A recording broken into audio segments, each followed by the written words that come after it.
in the pledge. You all face the flag, put your hand over your heart, and repeat with me.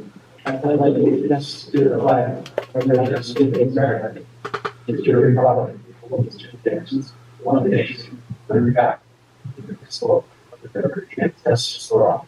Yeah, thank you much. Madam Secretary, if we could have the roll call. Thank you, Mr. President. Division 7, Gary Van Dam. Here. Division 6, Audrey Miller. Here. Division 5, Robert Harris. Here. Division 2, Keith Dias. Here. Division 1, Drew Mercy. Here. Division 3, Frank Donato. Here. Division 4, George Lane. Here. General Manager Knutson. Here. General Counsel Markman. Here. And Holly Hughes present. Well, I never see you come in. I don't know how you been here a long time, George. Thank you. Okay, thank you, Madam Secretary. Next item, item number 4, voluntary public roll call. We're always happy to hear those that maybe join us by telephone or listening in. So we'd always appreciate the hearing who's with us this evening. John Yuka said, Mutual Group. John, welcome. Thank you. Vincentino, Palmdale Water District. Again, welcome. Glad you're with us. White Fence 3, Jack Stephens. Hey, Jack. Welcome. Thank you. Kathy McLaren, Palmdale Water District. Hey, Kathy. Glad to hear from you. John Joy, Sackton, Nawadosi News. John, you're welcome. Yeah. Appreciate everybody listening in. Next, Brent Brown, Port Sill Water District. you're welcome. Okay, if that's it, we'll move on to item number 5. Public comments. Period open to the public. So if anyone is listening in or in the audience would like to address the board that an item is not further on the agenda, this is a good time to do it. Item number 6, adoption of agenda, 6A1. So I think we've all had a chance to look at our agenda, and the motion would be in order. Mr. President, I'll move on 6A1. Mr. Miller, thank you. Mr. President, I'll second that motion. Director Parrish, thank you. We have a motion and second. If there's no further discussion, Secretary, you can have a roll call. Gary Van Dam. Yes. Audrey Miller. Yes. Robert Harris. Yes. Keith Dias. Yes. Drew Mercy. Yes. Frank Donato. Yes. George Lane. Yes. The motion carried. Thank you. That'll bring us to item number 7, consent calendar. We have 2 items. Approval of the minutes of December 27th and the special board meeting in the minutes of January 9th. So motion would be in order. Mr. President, I'll move on 7A1. Director Miller, you keep things going. Second, Gary Van Dam. Second by Director Van Dam. If there's no further discussion or questions on that, Secretary, we're going to have a roll call. Gary Van Dam. Yes. Audrey Miller. Yes. Robert Harris. Yes. Keith Dias. Yes. Drew Mercy. Yes. Frank Donato. Yes. George Lane. Yes. Motion carried.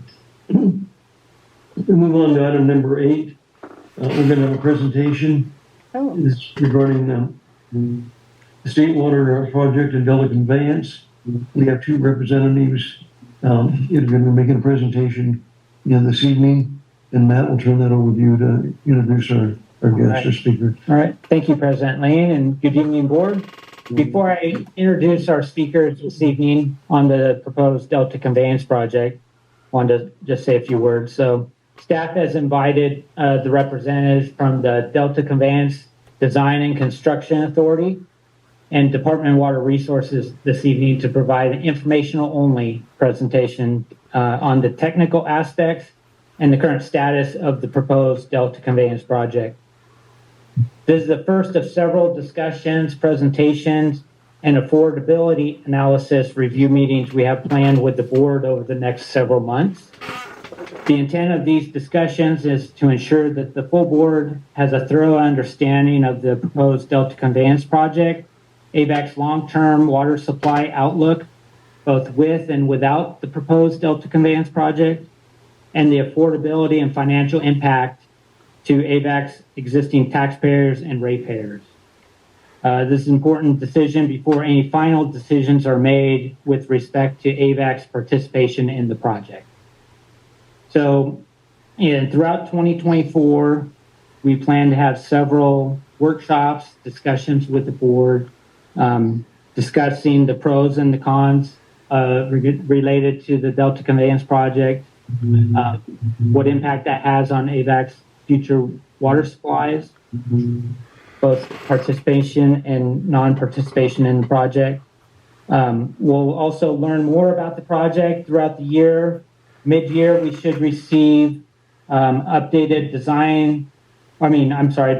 construction cost and benefit analysis from the Delta Conveyance Design and Construction Authority. And AVEC's next decision on participation in the project would come in the fall of 2024.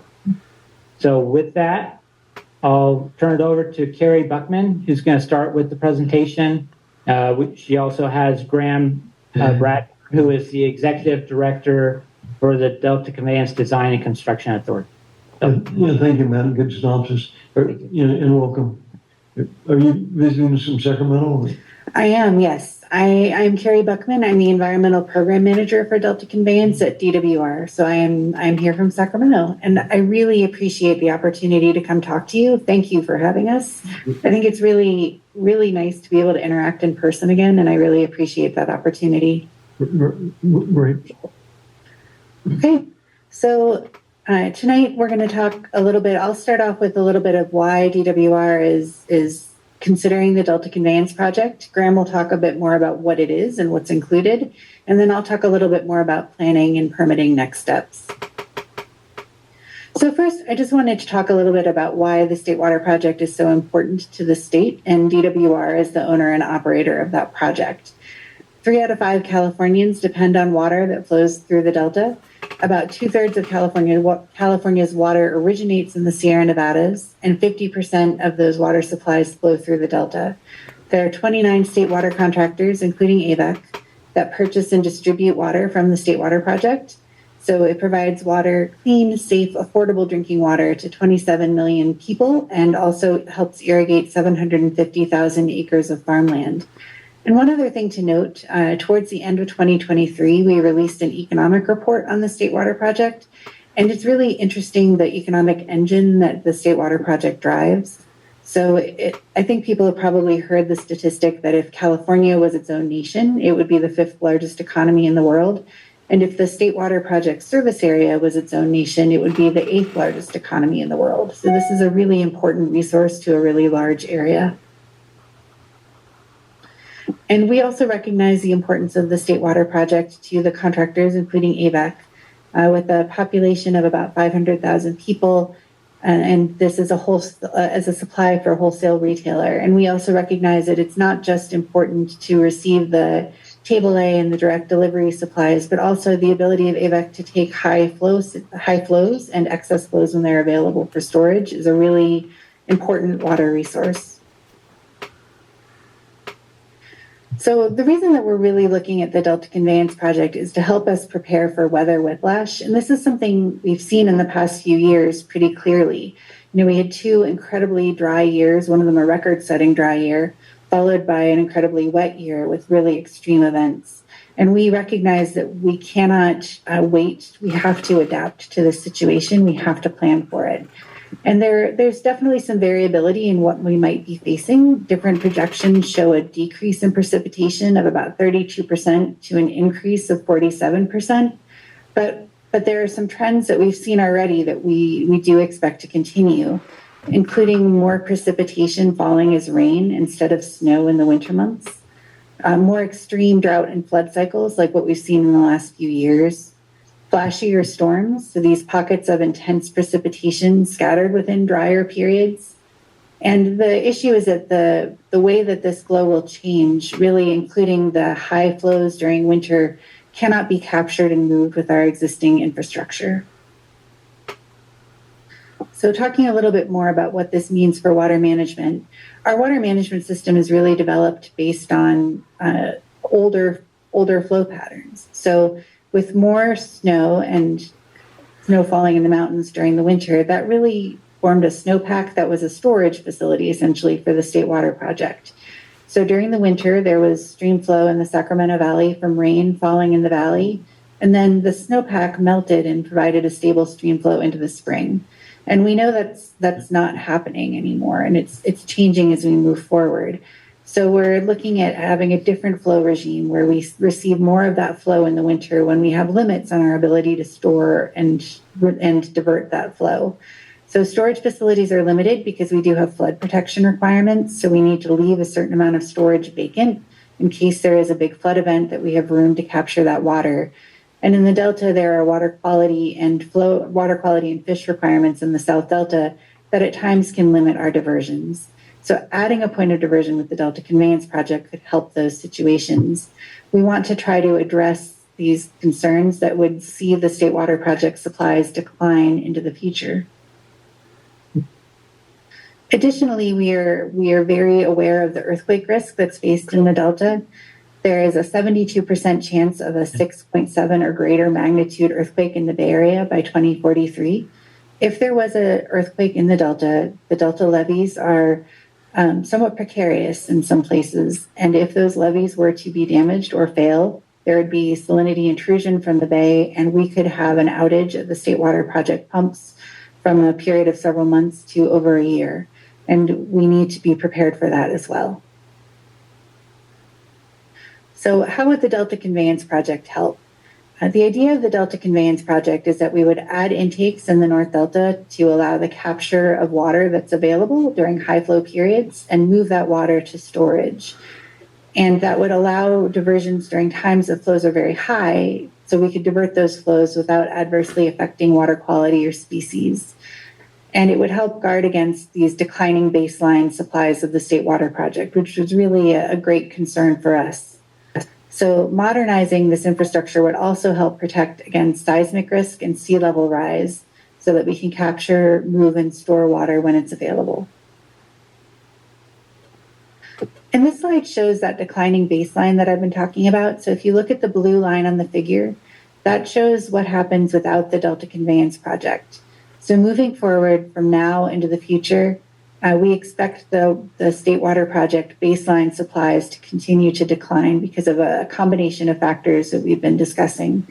And the idea is that the Delta Conveyance Project would add an increment of water to protect against that declining supply so that the supplies would be able to be stable and protected moving into the future.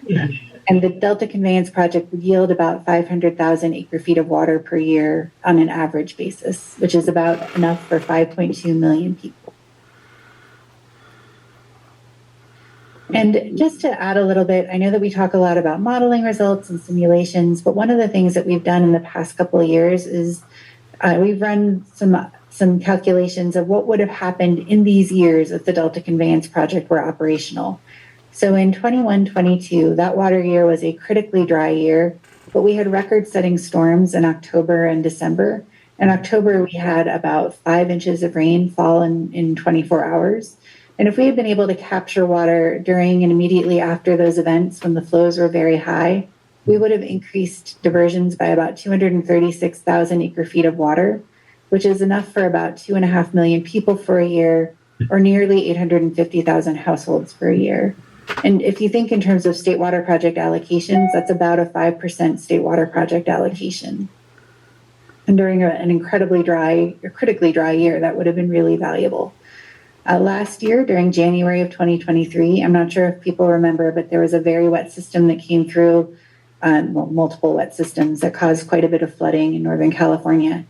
And we were pretty limited on our ability to capture that in the South Delta because of fishery requirements and restrictions. So adding a second point of diversion would have allowed us to capture some of those very high flows So we would have been able to capture about 228,000 acre feet of water. So I'm going to hand it over to Graham. Thank you, Carrie. Good evening, directors. I too really appreciate the opportunity to come down and meet with you in person and talk about the project. So first, to just talk about the Delta Commands project, what it consists of, we're talking about the Bethany alignment as the preferred project identified by the Department of Water Resources and the certified CEQA documentation. It's a 6,000 cubic foot per second project. That would be 2 intakes in the North Delta along the main stem of the Sacramento River. A series of shafts that would connect a tunnel down to a new pumping plant in the South Delta, adjacent to the federal facilities down there. That would provide a completely unique and independent connection to Bethany Reservoir, which is the head of the California Aqueduct. So there's a couple of other statistics as we look at the graphic on the right-hand side. It's, as I mentioned, 2 intakes in the north, each intake up to 3,000 cubic feet per second. It's a single tunnel over a distance of about 45 miles, kind of skirting along the eastern margins of the Delta, and we'll talk about why that's important here in a minute. It's a 36-foot internal diameter tunnel, segmental concrete lined, depths ranging between 140 and 170 feet. Each of those concrete segments would be on the order of 18 inches thick. In terms of tunnel shafts, we have 2 launch shafts, 6 maintenance shafts that are used to help construct the tunnel and then are repurposed in a couple of instances, 1 for an intake drop shaft, and then we have 3 reception shafts to receive the tunnel boring machine, 2 of which are repurposed into, 1 as an intake drop shaft and the other as the outlet at the pumping plant. So in terms of those major project components, just showing a couple of graphics to help provide some additional context. The intakes in the north are purely gravity fed, so there are no pumping facilities in the North Delta. There will be a number of shafts working their way down the eastern margins of the Delta, really mainly needed to construct the tunnel, but then also to provide surge mitigation and future access for operations and maintenance. That tunnel would be constructed over the distance to connect those intakes in the North Delta to the new pumping plant in the south, and then a series of pipelines and a new discharge structure on the rim of Bethany Reservoir to discharge that water. So a few advantages of the Bethany alignment. First, starting in the north at the intake locations, we have identified the use of cylindrical T-screens, which are much more efficient in terms of how much space they take in order to manage the intake velocities. They also have a much more efficient and capable cleaning system within them, so they just make for an overall smaller footprint and quieter, more efficient system. We're able to construct this project from only 2 tunnel launch locations, which is a significant advantage. There's a lot of infrastructure and activity at those launch locations. The plan would be to use each of these locations as a double launch. So 1 tunnel would launch to the north, for instance, at that north location, launch towards the intakes, and then a second tunnel boring machine would launch and excavate towards the reception shaft down in the middle of Highway 12. The same condition would occur down Lower Roberts Island, where you'd have 1 launching to the north and 1 launching to the south. So the entire 45 miles would be constructed from 2 launch locations, which significantly helps in terms of construction activity and logistics. The traffic focus for construction of the project is on major interstates and highways and exclusive haul roads. A couple of other advantages with these launch locations is that they are adjacent to infrastructure that can handle what would be necessary to construct a project of this magnitude. That northern location is right next to Interstate 5, as well as a railroad connection immediately on the other side of the site. The lower launch location is right next to the Port of Stockton, which has a lot of large cargo and movement infrastructure, a lot of rail line connections, and then major interstates and highways also nearby. So that really helps to focus those activities on roads that can handle it. The tunnel route completely avoids the heart of the Delta, which is another key advantage. Although that route is a little bit longer, swinging around the eastern side, it avoids a lot of the logistical challenges and geotechnical challenges that would definitely potentially hinder the project through a more central route. There's a heavy reliance on buried conduit for new power lines, so where we have to construct new power, which we need for the tunnel boring machines as well as the pumping plant. If there's not already lines hanging on poles that we can add to, we're going to bury all that line so that we're not having impacts to migratory patterns. The project would result in a fully independent connection to the existing state water project facilities at Bethany Reservoir. This would provide the state operators ultimate flexibility in terms of continuing to divert in those South Delta facilities, which also discharge into Bethany Reservoir through the Banks pumping plant, and then discharging through the new intakes in the north through an entirely separate facility. Those new facilities avoid having to construct any new forebays or barge landings, which has a really dramatic reduction in terms of impacts to wetlands and waters reservoir. The facilities are all designed to be protected from future extreme hydrology. So this includes the pumping plant itself being on higher ground, which is around elevation 50. A lot of elevations in the Delta are below sea level and ultimately under significant threat related to sea level rise and other extreme hydrology. So having that pumping plant on higher ground provides a lot of security in terms of future operations. The intakes are designed to fully contain 2,100-year hydrology. So this is a future climate change hydrology as well as sea level rise. So that future hydrology would be fully contained within the intake system, and the shafts themselves are also sited and elevated above that elevation to ensure that any future diversions under extreme conditions would be fully contained within the system. In terms of seismic resiliency, first, the new facilities would be designed based on the latest understanding of seismicity in the region. It is a constantly evolving science, and there's a lot to still incorporate and be considered. The facilities that we've identified for the project are designed to continue operation following what's called a maximum design earthquake, an extreme and rare event. For the tunnels and shafts, which would be more difficult to repair after an event, they're designed for almost a 2,500 return period shake. The intakes, embankments, aqueducts, bridges, so all of the surface facilities that are easier to access and deal with any maintenance type repairs are designed for nearly 1,000-year return period event. The pumping plant has its own unique criteria because of the facility, but also designed for a very extreme and rare event. Some other advantages of the project in general related to seismic resiliency, tunnels would be below the depth of anticipated liquefaction. So all of those surface impacts that we talk about in terms of shaking levees and weak unconsolidated superficial soils would all be above the depth of the tunnel. Tunnels are intrinsically safer. They're not subject to the amplification effects that you can have when you have a seismic event down in a rock surface, and that wave passes through the loose saturated materials that can start to amplify and swing bridges and other structures at the surface. The tunnels are not subject to that amplification at depth. Also, the soil confinement improves the performance of the system relative to structures built on the surface. And then lastly, if there are, in some instances, needs to cross known faults, we can manage that through specific design elements, beginning with reinforcement of the concrete lining. There can be also even additional reinforcement added through certain stretches by adding steel plates and a number of other elements, or there can be flexible crossings included in the project. So there's a lot of seismic benefits associated with a tunnel type project. So one of the big items that we're working on and will be of a lot of interest, I know, is the cost estimate. The latest cost assessment was released back in 2020. That was $15.9 billion in 2020 dollars. We are working on a new estimate now for the recommended project from the EIR. This is a pretty intensive exercise. We're taking every element of that cost estimate, really working it through and ensuring that we've done everything we can, and we'll be fully able to defend every piece of this estimate, starting first with updating the design and footprint for the preferred project, incorporating any modifications to the project through the permitting processes to date, updating all of the contingencies and risk mitigation costs based on a much better understanding of potential risks associated with the project. We've now been working on an optimized schedule that allows us to have a much more accurate bottoms-up estimate of all the soft costs associated with the project. We're updating property and right-of-way costs, as well as the environmental mitigation conceptual designs that were identified through the permit processing. So all of these will be incorporated into the new cost estimate. We're intending to release this estimate in Q2 of this year, so here in just a couple of months, along with the updated benefit cost analysis that will take those costs into account.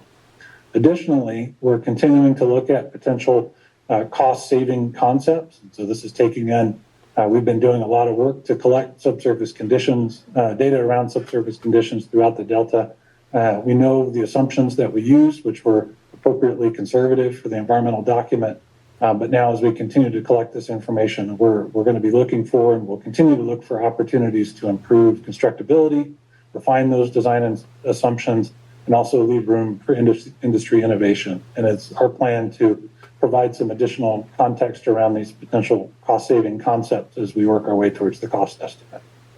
And then just as a flag at the bottom of the note, all of this, it does help to put it in the context of the entire statewide needs for the state water project, which Carrie mentioned was published by the state in December of 2023.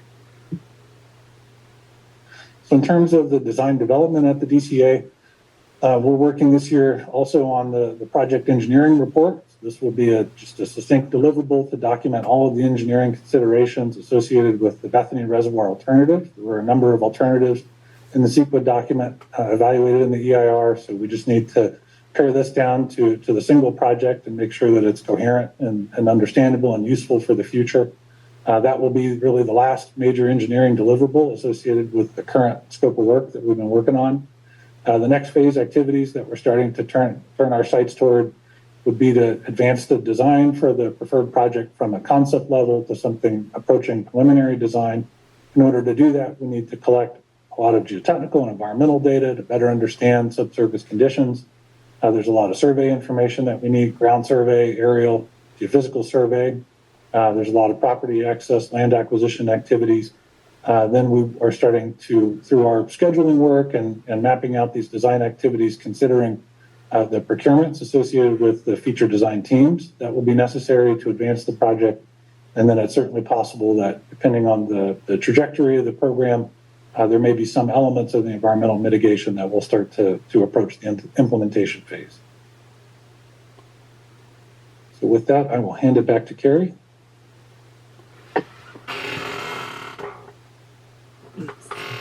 I wanted to touch on the community engagement that we've been conducting throughout the development of the project.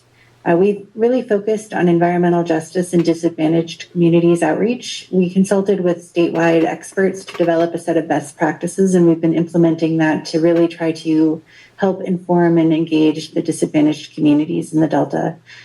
We've had a formal consultation process with tribes, as well as an informal coordination process to develop an impact analysis for tribal cultural resources and identify mitigation. We had a Delta community engagement group that was known as the Stakeholder Engagement Committee that the DCA organized to help provide input during the conceptual design process, so that we really tried to even design the project to reduce effects to the local communities and the environment. And then during the environmental analysis, we identified additional ways to reduce those effects. We've been developing a community benefits program for Delta communities, and we've had an extensive overall outreach program. We've really tried to develop many different ways for people to engage, because we know one way doesn't fit for everyone. So a little bit about the CEQA process. I think people probably heard that we had a pretty big milestone in December. So we did issue the final environmental impact report, or EIR, in December, and we certified that on December 21st. So that was the culmination of a fairly long process. It started in 2020. We issued the draft EIR in 2022 for a 142-day comment period. We received about 730 letters and other communications. And that, when subdivided into different topics, was about 7,300 individual comments. So we responded to all of those substantive comments in the final EIR, which included a range of policy and environmental topics. So next steps, this is a major milestone, but it is not the end. So as part of this, DWR made a decision to move forward, but there's still quite a bit of planning and permitting to work through. So our next steps for the National Environmental Policy Act, the Corps of Engineers is the lead agency, and they're looking at early to mid 2024 to finish their environmental impact statement. We are engaging in formal consultation under both the state and federal Endangered Species Acts. We're working to submit a petition to change our point of diversion of our water rights for the State Water Resources Control Board. We are not getting additional water rights, but just changing where we would divert that water. We're continuing to work with communities to develop the community benefits program. As Graham mentioned, there is financial work to develop the cost estimate and benefit cost analysis, and we will continue public outreach and engagement throughout. And just as sort of our last slide here, we wanted to highlight some of the things that are coming up this year. It's a pretty busy year on the program. And so we wanted to just share some of the things that are going on. So starting even before this year, in the end of 2023, we did release the statewide SWP economic study, which isn't really directly relevant to Delta Conveyance, but does help drive home the reason that we're considering this, that as owners and operators of the State Water Project, we recognize its importance and we can't allow it to decline. We also issued the final EIR and the notice of determination on the project. So we finished the CEQA process at the end of 23. So moving into 2024, we are working on our change of point of diversion petition to the state board. We're looking to submit that soon. And then in Q2, we'll be looking at the updated cost estimate and cost benefit analysis that Graham discussed. Moving into Q3, we'll have workshops on the community benefit program. We're also looking to finish our formal consultation process on the Endangered Species Act and California Endangered Species Act, the final environmental impact statement with the Corps, and start our hearing on the water rights change in point of diversion. The last thing on here is the preferred project engineers report, which Graham discussed to document what the preferred project would look like. So with all of that, I think we are open for questions if you would like to ask any. You're both very effective speakers and easy to follow. Is it open to the board now for any questions and comments? Director Miller, nice to meet you. So how many miles long is the tunnel?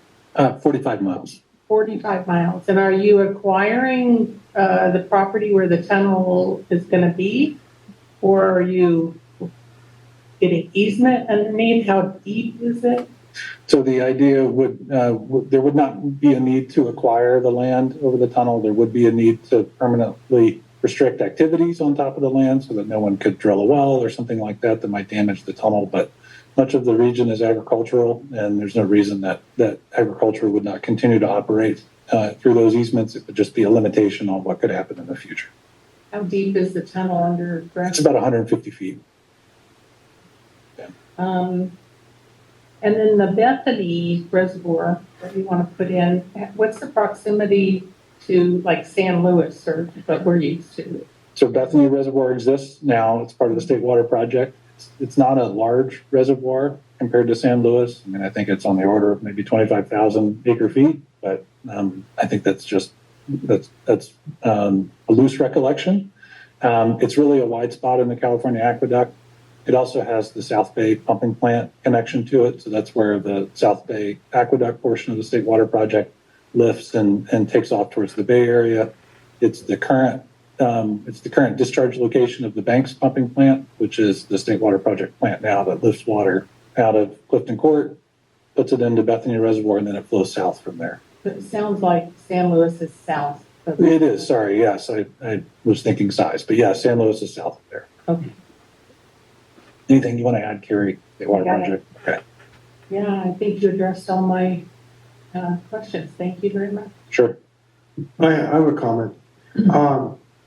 I've studied this quite a bit over the years when it was twin tunnels and now down to the single tunnel.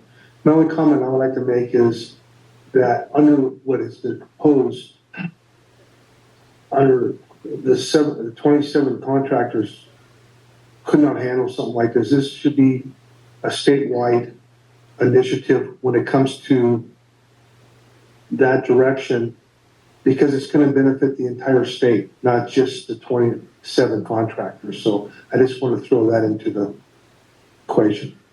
Thank you. Appreciate that. I have anything else?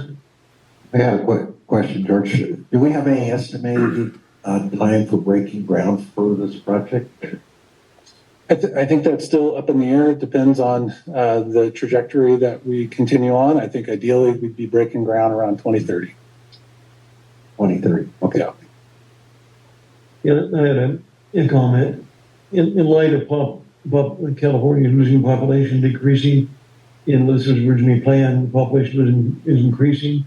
Is the state giving that any consideration? That's one, question. The second question, you spent one hell of a lot of money already. In most projects, you go through a financial analysis, and our family's been involved, of course, in development for a number of years, and you don't go this far without doing a financial analysis. And it seemed like you went a long ways, and you're still trying to figure out the cost. Those two questions. Yeah, so I think the first is in terms of California's overall water strategy. When Governor Newsom came into office, he did develop a water resilience portfolio, and the idea was looking at how California's population is changing, water patterns, both demands and supplies, and where the needs are, all of the different issues that need to be addressed. And so that did identify that there is no one way to address California's water problems, that there is a suite of actions needed, a portfolio. That did have an update in the last few years where it did specifically mention Delta conveyance as something that will be helpful to address the issues for California moving forward. And then the second issue about the timing of the cost. I don't know if you quite answered my question. We've lost several 100,000, people in the last 3 or 4 years. If that trend continues, is the state considering that? So largely, we've been doing our projections based on the Department of Economics, I think, and it's depending on what they think is happening in the future. So yes, there have been changes in the past few years, but those have been driven by fairly specific circumstances around COVID. So I don't know that that's projected going forward, but we are using their projections. Yeah, what are the projections? I don't know offhand, but we can follow up. Would that not be important? So I think that what we're trying to do is stabilize the state water project because of its importance to the areas that receive it. So that is certainly driven by the number of people within those areas, but by many, many factors. So we're really looking at a suite of things that are causing the need for the project. If we lose 10% of our population, would that be significant? I would have to look into it, yeah. But I think that is, I don't believe that is the forecast, but we can certainly look into it. Thank you. Yeah, I got another question, comment. It might be helpful to review how that water is coming down the river right now to the Delta. There might be people listening in who don't understand like where the state water project actually starts with the aqueduct versus Sacramento River, the Delta, and why coming underneath all that. That might be cool to hear. Because what I'm understanding is you're trying to capture more precipitation that's in the river and bypass everything and bring it down to the project, the current. Yes. So right now, it would probably be helpful if I had a full state water project figure, which I don't have. But the state water project has a number of features, including Oroville Reservoir on the Feather River. And then the water enters the Delta and is diverted in the South Delta. And so you can see on this figure, let me see, I think I can point. Nope. I should be able to. So yeah, right where it says existing South Delta exports, there is also a body of water there. That is Clifton Port Forebay. So that is where the diversions start for the state water project. That currently water enters Clifton Court Forebay on high tide, and it is diverted and pumped through the Banks pumping plant to the California Aqueduct. The idea of this facility would be that it would add a point of diversion. It would not replace that existing location, but add a point in the North Delta. And the North Delta has very different conditions in a number of ways. So we would be diverting from the Sacramento River during times that flows are higher. So some of the concerns about how water travels through the Delta, you can see here that for water from the Sacramento River system, which includes the Feather River, to get to the South Delta, it flows south through the Delta, where the Delta is typically a water body that water is moving to the west. So it gets a little more complicated when we're pulling water to the south. So adding a point of diversion in the north gives flexibility for operations and allows us to capture those higher flows. Did that answer the questions that you were thinking about? Yeah, more on the northern side just for people to understand that water flows. And you have controls, but not if it's raining in torrents, right? Yeah. Right? Yes. So generally, the delta has two conditions. One of them we call excess conditions and one we call balanced conditions. So balanced conditions are generally what I would say are when the water entering the delta is under control. So it's when there's water released from upstream storage in order to meet users' needs in the delta, as well as delta outflow requirements. So it's balanced. What's coming in is what's needed, essentially. But during other times of the year, we have what are called excess conditions, and that's when there's more water in the system that is not controlled. And so that's typically during the winter when we have storm systems coming through. And that's the flow that we're looking to divert, those flows that are coming in now that are not able to be captured upstream in storage or within the delta by our existing facilities. And where do those excess flows go? To the San Francisco Bay and then to the ocean. Out of the system. Out of the system. Okay, thank you. Yeah, thank you. Any other questions or comments? Yeah, within that 45 miles, is there turnouts for the farmers, or where do they get their water from? The project as designed does not include turnouts along the system. It would generally require pumping plants at each of those locations. Although I will comment, I mean, I guess Contra Costa is one exception to that. We do have an arrangement with Contra Costa Water District to install a pumping plant at one of the shaft locations down here in the south. So this is at Union Island right here. It would be an actual pumping plant installed in that shaft and a connection to their existing facilities so that when opportunities arise, they would be able to use capacity within the tunnel to move their own flows. But in general, there are not turnouts along the system. Yeah, I think just to add to that a little bit, the idea right now is that the supplies are focused on the state water project. So it is really downstream from banks where we're supplying water. That said, I think we're really open to expanding that if there are interested parties in the future. So that's something where we do have a mechanism, as Graham outlined, that we've explored in Contra Costa. At the moment, there aren't interested parties in the Delta that would like to participate in the project, but we are always open to discussions. Okay, if there's nothing, further, we appreciate your attendance, and anyway, it was a good presentation from both of you. Thank you. We really appreciate the opportunity to come. Thank you. Thank you much. Thank you. Thank you very much. President Lane, I don't know if it's appropriate, but maybe see if there's anybody on the phone that has a comment. It's appropriate. Is there anybody listening who would like to have some questions or address the speakers? Okay, moving on to item number B, Finance Committee. Our chairman is Director Donato from the Board. Okay, thank you, Mr. President. Oh, hang on a second. There was somebody with their hand up. Okay, excuse me. Oh, my apologies. Is it okay to start my comment now? Please state your name. My name's Kyle Griffith. I'm making a comment on behalf of Californians for Water Security. We're the statewide coalition that's advocating in support of the Delta Conveyance Project. Yes, we'd like to hear from you. Excellent. I just wanted to, provide a brief comment today.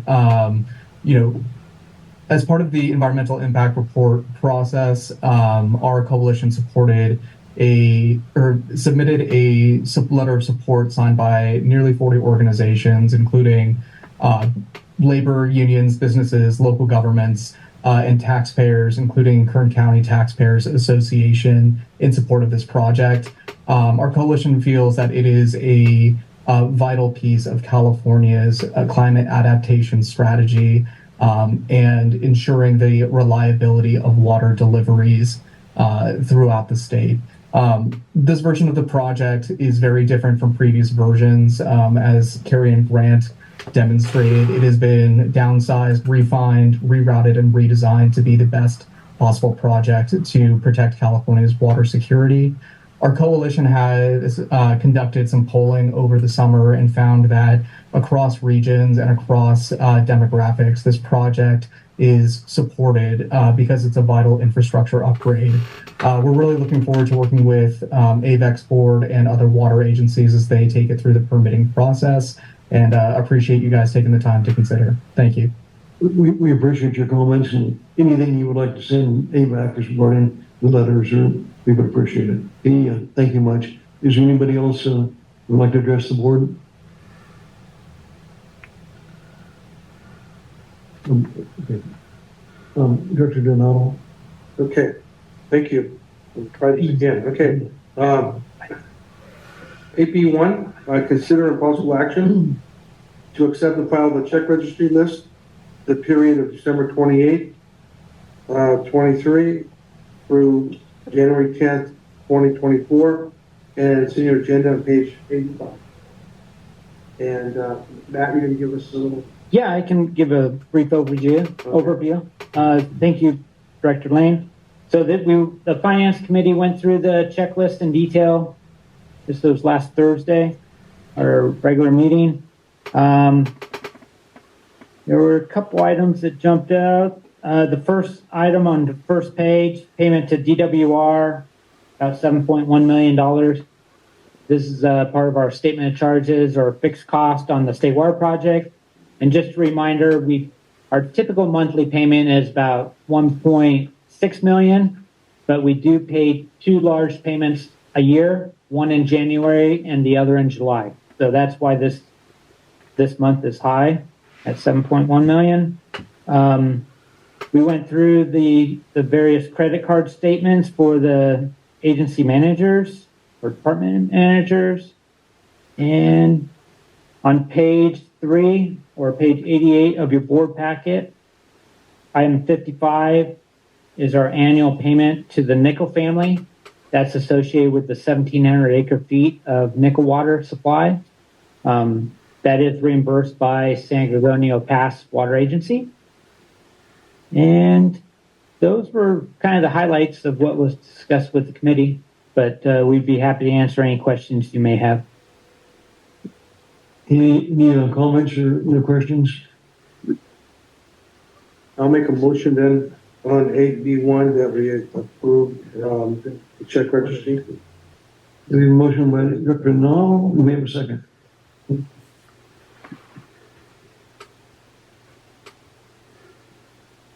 Director Parrish, we have a second. If there's no further discussion or comments, Madam Secretary, we get our roll call. Gary Van Dam, Yes. Audrey Miller, Yes. Robert Paris, Yes. Keith Dias, Yes. Drew Mercy, Yes. Frank Donato, Yes. George Lane. Yes. Motion carried. Okay, that brings us to AP2, consideration of possible action to accept and file the treasurer's report for the month ending December 31st, 23. And our finance manager, Teresa, is here in person to address it. Thank you. Good evening, directors. This is the treasurer's report for December. And average yield to maturity for the total portfolio for December was 4.068%, which was up 0.018% from the prior month. Average days to maturity for the total portfolio was 219 days, or approximately 7 months. And total cash and investments at December 31st was $135.6 million, which was up $11 million from November. The reason for the increase was the property taxes that were received in December of about $15 million. We received the majority of the property taxes in December and April. So we always look during those months and compare it to what we received in the prior year. So if we can go to that slide, Holly, please. Thank you. Okay, so what this is showing in the first column is what has been received the current fiscal year to date. So July 1st through December 31st. The second column is that same time period in the prior fiscal year. And so you can see for LA County, so far for this fiscal year, we've received $304,000 more than the prior year, $1.4 million from Kern County. So the total increase is about 8.5% over the prior year. So we'll look at it again in April and see. Can you hang on a second? Yeah. So I want to throw something out there. So in our district, our agency, the appreciation of housing went up about, from the assessor's point of view, 8.5%. between the two areas. And that seems like we're looking at probably another 5% this year, the way this is going, because of the inflation situation we've had the last 2 years. And it's great. It's amazing. It's good, but it's also tough for the new people trying to buy houses and stuff like that. So, thank you, Teresa. Okay. One more thing, Richard with PFM will be here at the February 13th meeting to provide his quarterly report. Okay, any questions for Teresa? Teresa, you do a good job. Keep up the good work. That's right. Thank you. Keep us. Okay, I'll make a motion on item AP2 that consider possible action to accept the treasury report the month of December 31st, 2023. I'll second the motion. This is Keith. Made by, a second by Director Dias. There's no further questions or comments, Madam Secretary? Gary Van Dam, Yes. Audrey Miller, Yes. Robert Paris, Yes. Keith Dias, Yes.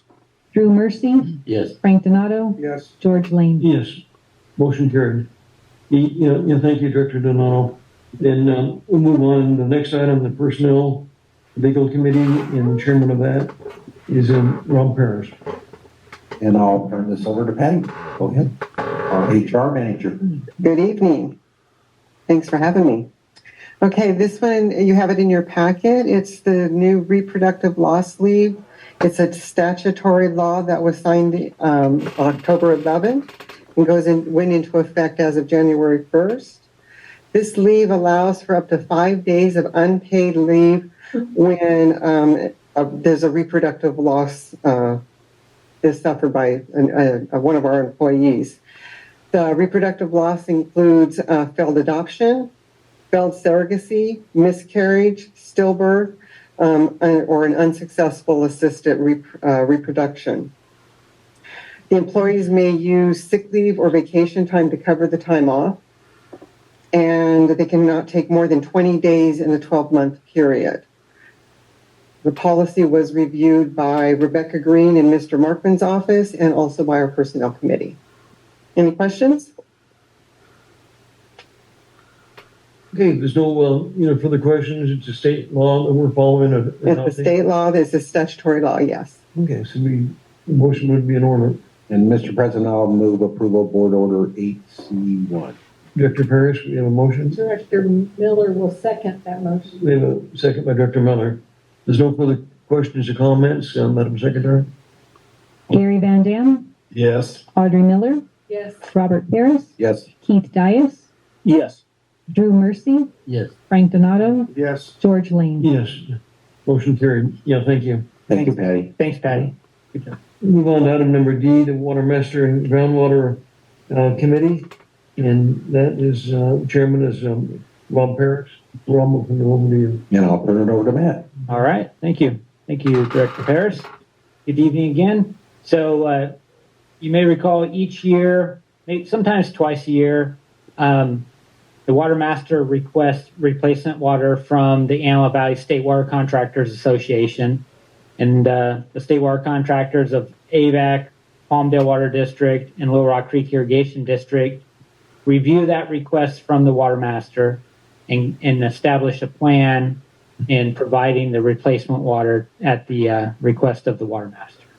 So we've got a little presentation here. So included in your board packet is a staff report, and then handed out this evening is a copy of the resolution. Typical resolution that we've approved in the past, and the purpose is to document and put on the record with the AVAC board that AVAC is releasing water from our banked supplies in lieu of cash payment from the Water Master for providing that replacement water. So it's a paper transfer.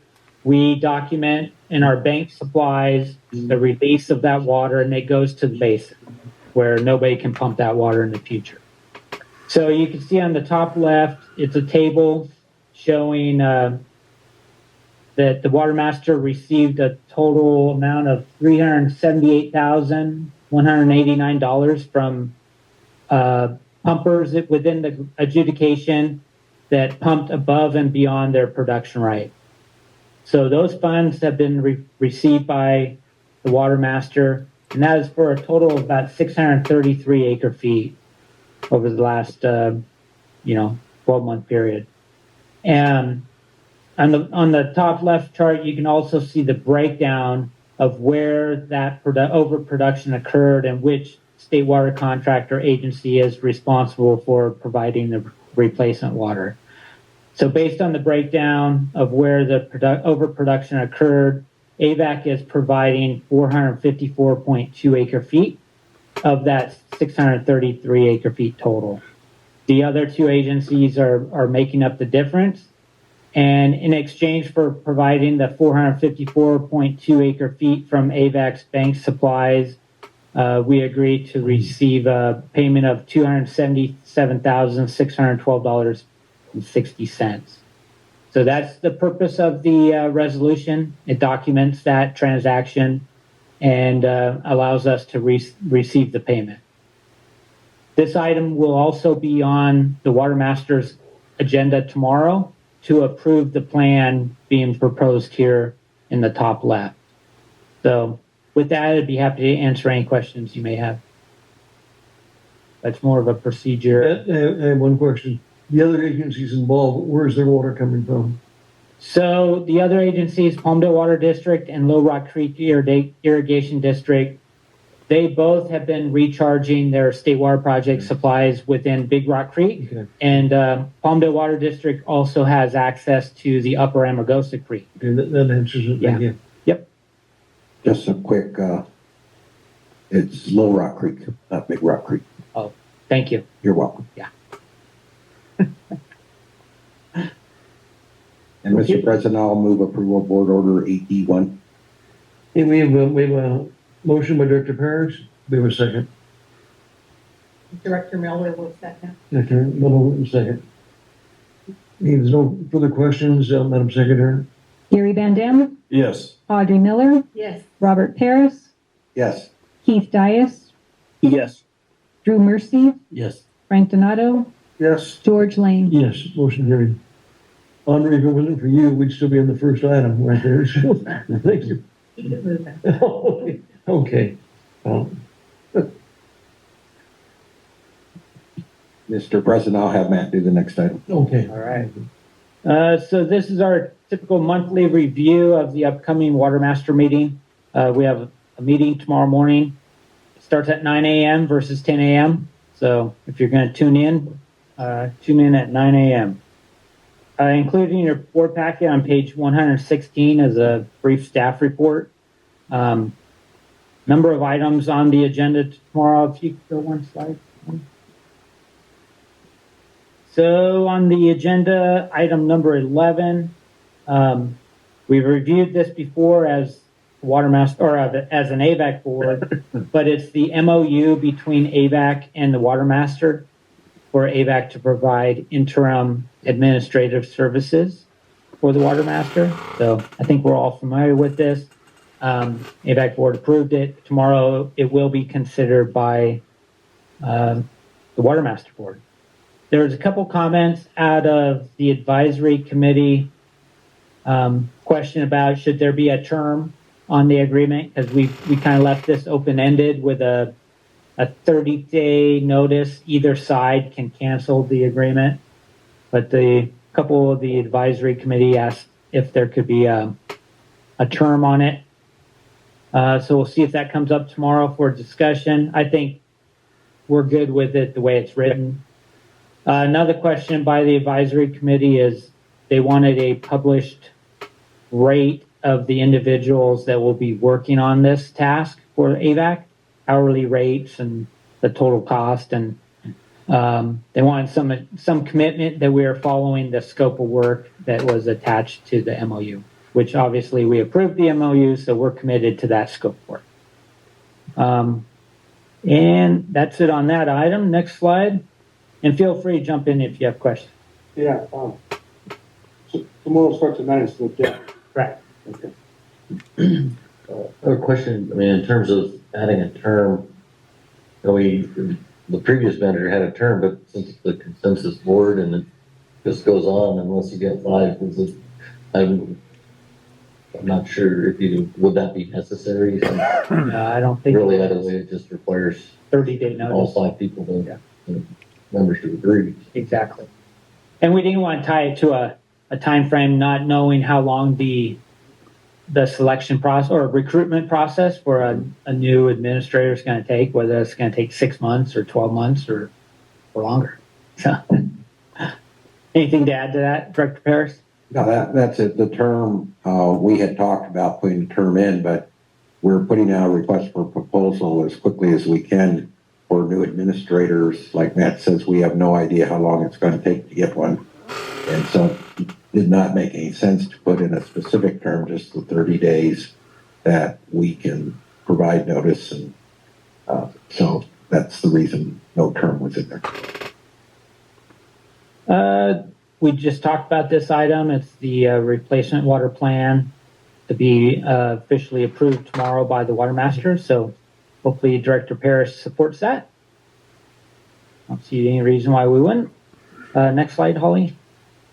There are 3 new production applications. They're all 3 for small pumper domestic use.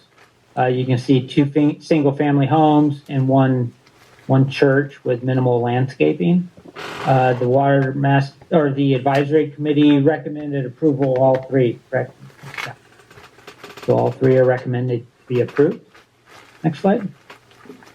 If you recall, earlier in 2023, Avek entered into an agreement with Homer, who has property and water rights both here in the Yellow Valley as well as in the San Joaquin Valley. And we did a one-time transfer of Table A water in exchange for some carryover water here locally, as well as a financial gain for the agency. So that water has been delivered. The State Water Project water has been delivered within the San Joaquin Valley. So this is to finalize the other end of that deal, which is a transfer of their carryover water to AVAC. And it's 1,000 acre feet. Like I said, it's a one-time transfer of carryover water rights. This item was reviewed by the advisory committee. They had some questions as to where the production was going to occur of this water, and staff satisfied their questions, and they also recommended approval of this item. So tomorrow, I think we're asking Director Paris to support approval. Do we need an order on this? No, I don't think so, because everybody. I mean, it's an agreement that we already agreed to a few months ago, so I don't think that's necessary. Next slide. There is one replacement well application. It's an existing small pumper that had a shared well. It's 2 separate parcels. They were sharing one common well, and now the second party wants to drill their own well. So it's based on the rules. It's within 300 feet from the existing well, so it's approached as a replacement well application. The advisory committee as well recommended approval of this application. So I support Director Paris's approval of this as well. Pretty straightforward. And that's all we have on that item. And again, there's no board order. That's here's something from the board. Yep. I think we have a consensus and direction. Is there any other questions that anybody has on items being considered tomorrow at the Water Master meeting? Yeah, I had one question. Did Hallmark finish all their work till the end of the year? Or did they stick AVAC with a bunch of them? Or don't you want to answer that? I probably wouldn't put it that way, but. Okay. With that now, I think it's true. And, well, maybe I'll turn it over to Peter. He's the new admin. But that starts tomorrow, man. Oh, no, the transition has gone very well. Patty, Angel, Pam, and Teresa have done a great job of making things happen quickly and efficiently. So I feel like it's off to a good start. I don't feel like there's been an inordinate amount of leftover work that Hallmark left on the table. So I feel like we're in a good place. going in tomorrow. My recommendation is next time we hold some money back instead of paying them in full. Probably won't be a next time, Gary. Yeah. The other thing I'd like to see is work down off that $9.50 assessment. Hopefully we can get that number down. $19.50. If you get rid of, Gary, if you get rid of the 5-0 vote, we probably could get it down about $1. Okay. I think it's time to move on. Yeah, and if I could just add, going forward, while AVAC staff is serving as the administrator, I kind of want to keep them isolated from the discussion of AVAC direction on the board. So, and Peter, they're serving as admin, and the purpose of tonight's discussion is to look at from AVAC's point of view and what's the best interest for AVAC. Yeah. So. Okay, thank you. Next item, Matt, will turn it over to you, the general manager report. Yeah, so we're going to start it off. Every month we have a state water project committee, which is made up of directors Van Dam, Lane, and Miller. And one thing that they've requested, which is a great idea, to review the monthly state water contractor meetings that take place up in Sacramento. So Peter Thompson attends those meetings on behalf of AVAC and the Class 8 region. So we're going to take this time to kind of give a recap of what took place at the monthly meeting last week. So I'll turn it over to Peter. Thank you, Matt. Evening, President Lane, directors. So the agenda. You boosting my voice, Holly? All right, thank you. So we had our typical reports that come from DWR. I think of note, kind of ties a little bit into the conversation today on DCP, where they're talking about how in the South Delta we're restricted on some of the pumping that we can do. Currently, we're under 2 restrictions. One is a long thin smelt restriction. Another one is a water quality restriction. It's a turbidity restriction. So when there's too much turbidity in the area at the beginning of the water season, they have to let more go out of the South Delta. So we're under 2 pump restrictions right now. So they walked through those. They also discussed how we currently have elevated bromide. So you may have heard that term before. Bromide is one of the constituents in disinfection byproducts.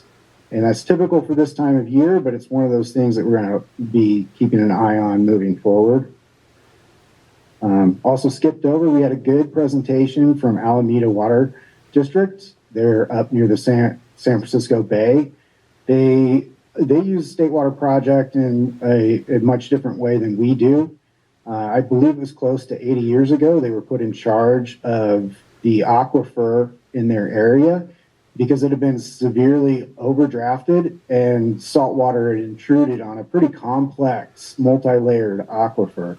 So they are in charge of cleaning that aquifer up, removing the brine, and they utilize the State Water Project to put water in during dry periods to help push that brine back out towards the ocean. They can't use it as much during the wet periods because they have enough runoff in their own area, so they don't really have a use for it.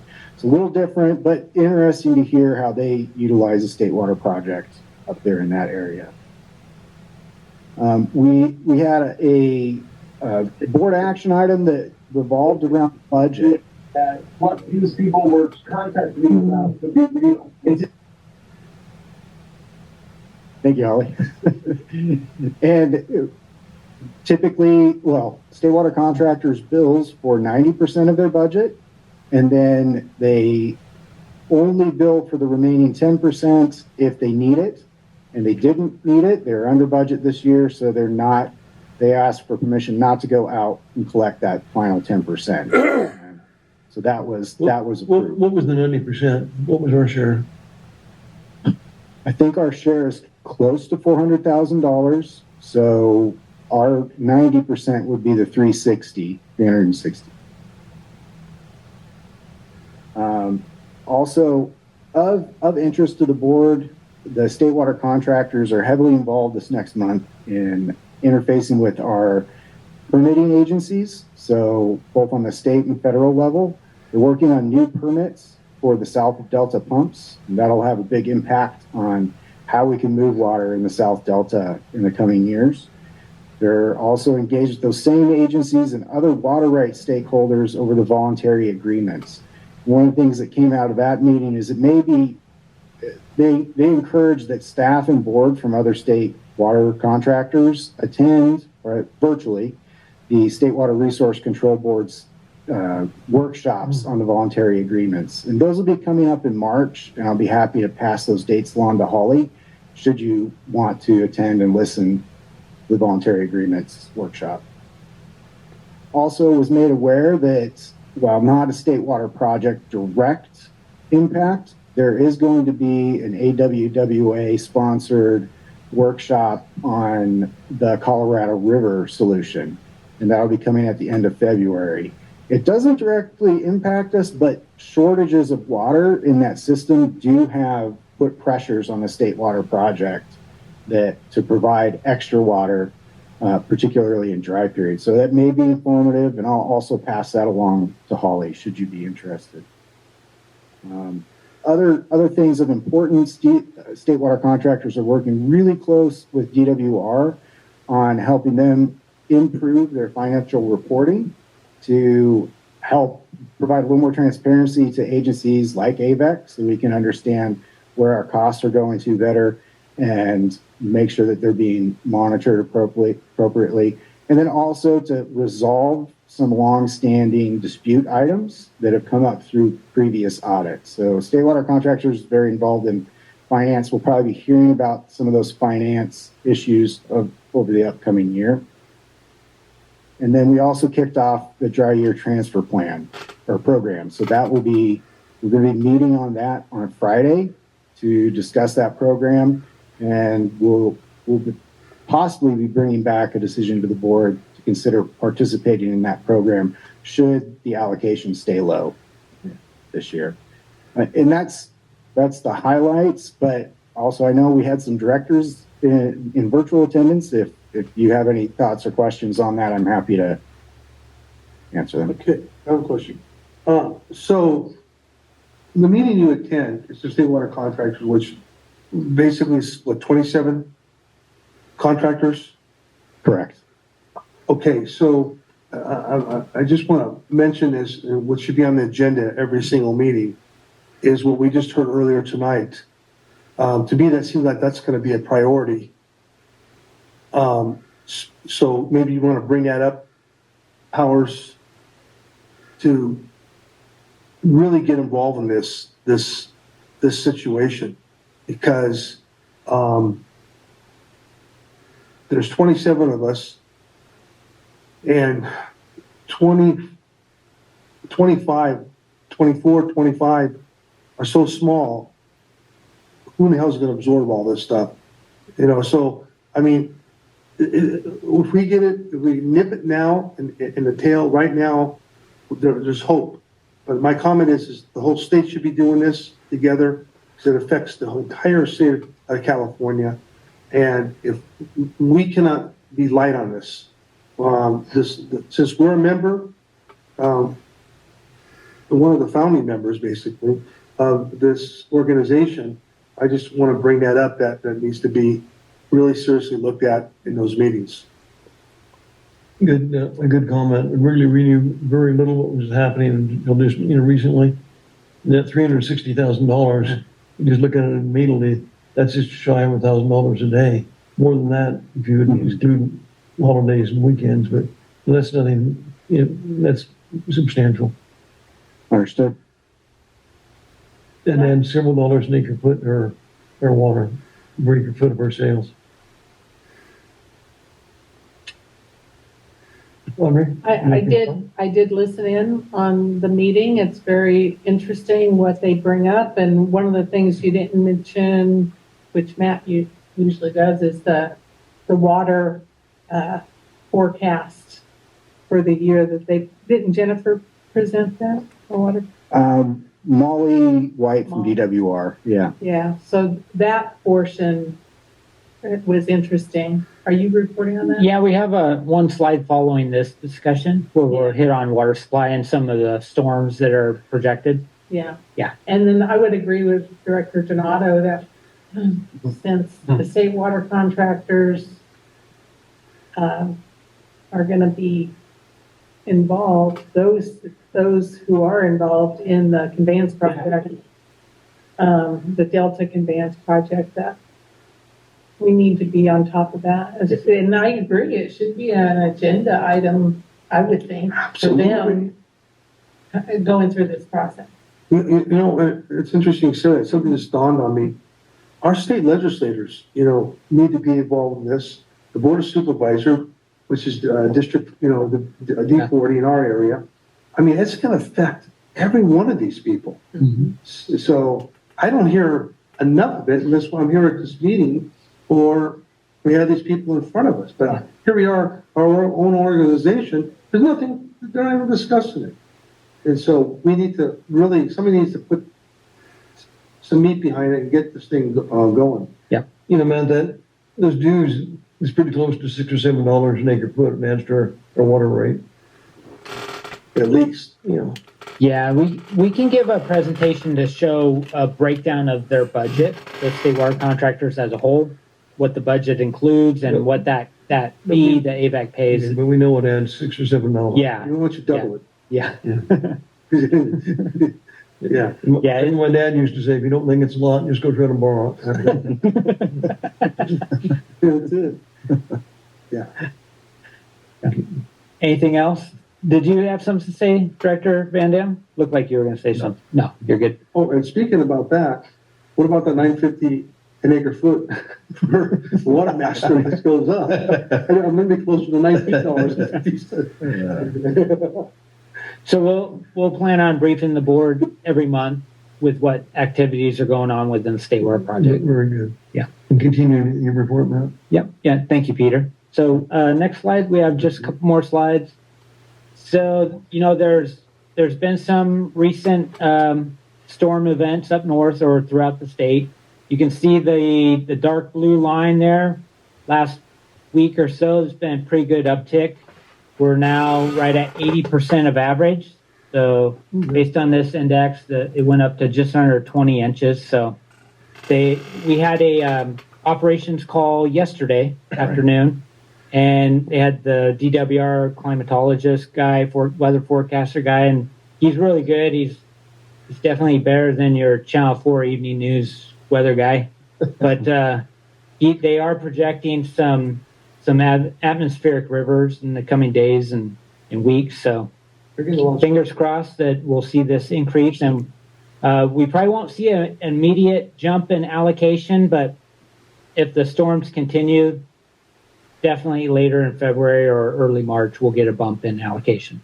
So fingers crossed. And then our last slide, just review some upcoming meetings and events. We've gone over some of these. We have Water Master meeting at 9 a.m. The AV Edge Customer Service Academy breakfast on the 31st at 7:30 a.m. Just a clarification, that's actually not AV Edge. We help market it, but it's put on by Antelope Valley College. Oh, our bad. Sorry. Thank you for clarifying. The Courtsdale Water Treatment Plant is going to be offline between the 5th of February and 16th. We have planned. A lot of times we come back online early, but John has done a good job notifying all the affected customers of ours to accommodate that shutdown. And as you know, this is our annual maintenance where we go in and clean different areas and perform annual maintenance. John's offered it up before, but if there's interest in seeing some parts of the plant that you typically can't when it's flowing water, let us know. We'll schedule a tour of those areas for you. Just keep us informed, man. Okay, we will. It would be interesting. We have an association meeting coming up on February 8th, 6 p.m. here at AVAC. President's Day is going to be observed. That's Monday, the 19th of February. Just a reminder, the CSDA North LA County chapter meeting is going to be in Santa Clarita. that's the one that we hosted last time here at AVAC. So let Holly know if you plan to attend that event because they need to make accommodations. We mentioned we're going to give a water quality and regulations update. We're going to do that at the next board meeting. Jordan Ray, our lab director, is going to prepare that presentation, so should be good. And then Teresa mentioned PFM is going to give a presentation at the next meeting as well. He's going to be on Zoom. He won't be in person, but it'll be the same type of presentation. So that's all I have, unless you have any questions. Well, thank you. Is there any questions or comments from that? Okay. I just want to say that Catherine Barger's going to be at that CSDA meeting as a speaker. So I'm going if anybody else wants to go. Yeah, and, well, one of the things with that, I mentioned that she's formed this new water working group, and that was one of the suggested. She asked what we wanted to hear about, and I suggested that as one of the topics. So should be interesting.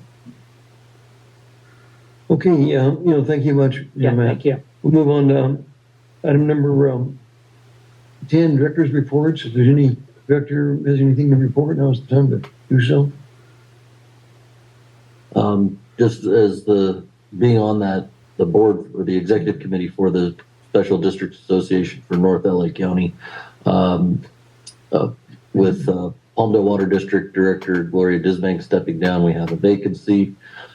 She was also our secretary. I was a at-large member and was moved into the secretary position. But also at that meeting, we're going to have an election for a new board member for that committee. The bylaws and the intent we're going with is that it would be that we only have one member of that from each per agency. So an AVEC, since I'm on there, wouldn't be open to AVEC. Right now it's AVEC, Palmdale Water District, Santa Clarita Water Agency, and the AV Mosquito Control Board. So any other agency that's a special district up here would be eligible to run someone.